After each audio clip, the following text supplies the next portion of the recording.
Mr. Chairman, and thank you, Mr. Secretary, for being with us here today. Over the couple of years that I've been on this committee, we have been round and round about on climate change. Is there human causes to climate change, and what do we do? What do we do about it? And so I just want to get really clear for the record. Mr. Secretary, do you disagree with any of the scientific conclusions of the vast majority of the climate science community that an increase in CO2 in the atmosphere leads to a warming of the Earth's surface temperature? I certainly agree with that, yes. Thank you. And again, to be clear for our record, we've heard from economists, lobbyists, lawyers, lots of folks, not a lot of climate scientists. But I wonder what your response is to the argument that mankind cannot impact the climate, or that several thousand scientists signed a letter indicating that climate change is not real. I think there is no dispute, as I said earlier, that anthropogenic activity has been a major contributor to the recent global warming. Great. Hope we put that to rest so we don't have to revisit it over and over again in this committee. And then I want to ask you about renewables, because in Maryland, we just incentivized a program for offshore wind capacity, and I wonder how the Department is engaging with states that have made these commitments to boosting solar, wind, and other renewable energy sources.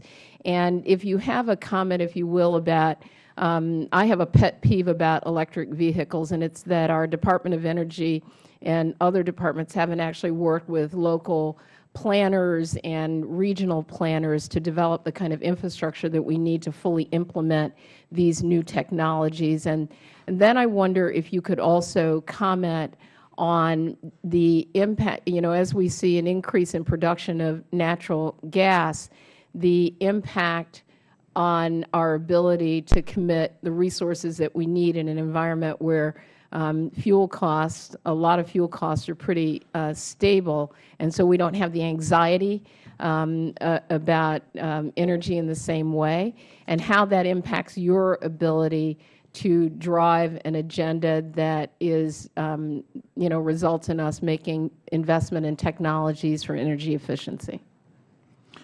Thank you. There's several questions there, I think. Well, first of all, let me say that I think offshore wind is a very important area to pursue. Costs are still significantly too high, but it's a great wind resource, and especially if we can push out to deeper waters. And we do have work going on in that area. Secondly, you mentioned it in the context of EVs, but more broadly, I've been very clear, I think, in my confirmation process and more recently, that one of my goals is to significantly upgrade our interaction with states and localities. In fact, I feel that if you look at our country, different regions have very, very different energy opportunities and needs, and I think we need to do more recognition of that so that we can work with regions and develop the appropriate approaches to a future low-carbon economy. The third, natural gas and the implications of natural gas. Again, I view the natural gas bounty that we have as a real opportunity and a plus.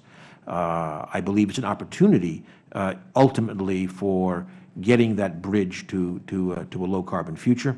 In fact, one of the things I think have not done enough of is looking at the integration of renewables, wind and solar, with natural gas, which is a good way of balance, in the absence of affordable storage so far, a very, very good way of balancing supply and demand. So clearly, the natural gas bounty and low-cost natural gas has very much changed the marketplace, and that's why, in fact, we have lower CO2 emissions. It's the substitution of gas for coal. It's also revitalized much of our manufacturing sector.